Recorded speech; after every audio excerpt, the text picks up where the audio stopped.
So more shakeups in the White House as Trump has removed Mike Waltz from his national security advisor position as of today. He is the first from Trump's inner circle to be removed, and his firing is primarily due to a series of security breaches involving the misuse of communications platforms. The most significant incident was Signalgate, which occurred back in March. Now, this chat included high-ranking officials like Vice President J.D. Vance and Defense Secretary Pete Hegseth, as well as others, and the chat was used by Hegseth to discuss sensitive U.S. military plans for airstrikes against Houthi rebels in Yemen before they were scheduled to happen, so I don't know why Hegseth still has his job, but here we are. Now, this specific breach alone sparked widespread criticism from Democrats and Republicans, but there was additional breaches as well. It was revealed last month that Waltz and members of the National Security Council had used personal Gmail accounts for government business, including sensitive discussions about military operations, which is somewhat ironic given Waltz's prior criticism of Hillary Clinton's private email use. Additionally, Waltz was accused of hosting multiple additional Signal group chats outside of Signalgate to discuss national security matters, including U.S. military operations and Ukraine-Russia ceasefire negotiations, which violated protocol requiring secure government platforms and a record be maintained for such communications.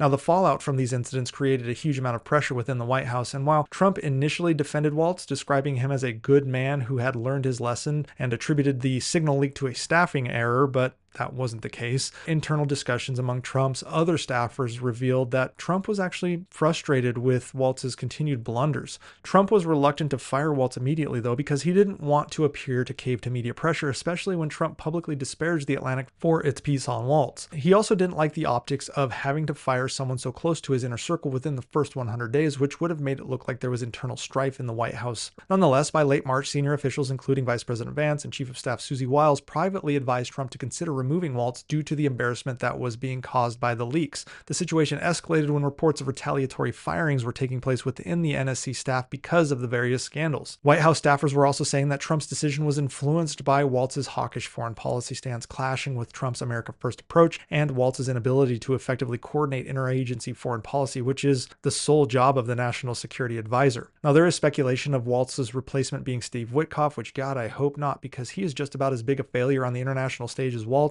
but Waltz, Witkoff, and Hegseth are what happen when you prioritize stroking your ego over competence. Now, the response from MAGA-aligned Republicans is textbook, and they immediately closed ranks to shield Trump from any kind of backlash by doing a complete 180 and backstabbing Waltz, calling him a neoconservative associated with the Bush administration while using a 2016 video where he criticized Trump as evidence. Mind you, just a few months ago, Waltz was the greatest thing since sliced bread, and I just have to wonder what happens when these MAGA Republicans take a look at what Rubio, Hegseth, or pretty much anyone else on Trump's staff had said about him previously. Regardless, we'll just have to see if equally egregious mistakes caused by Pete Hegseth lead to his downfall as well, because there are rumors that Trump may be quietly looking to replace him as well.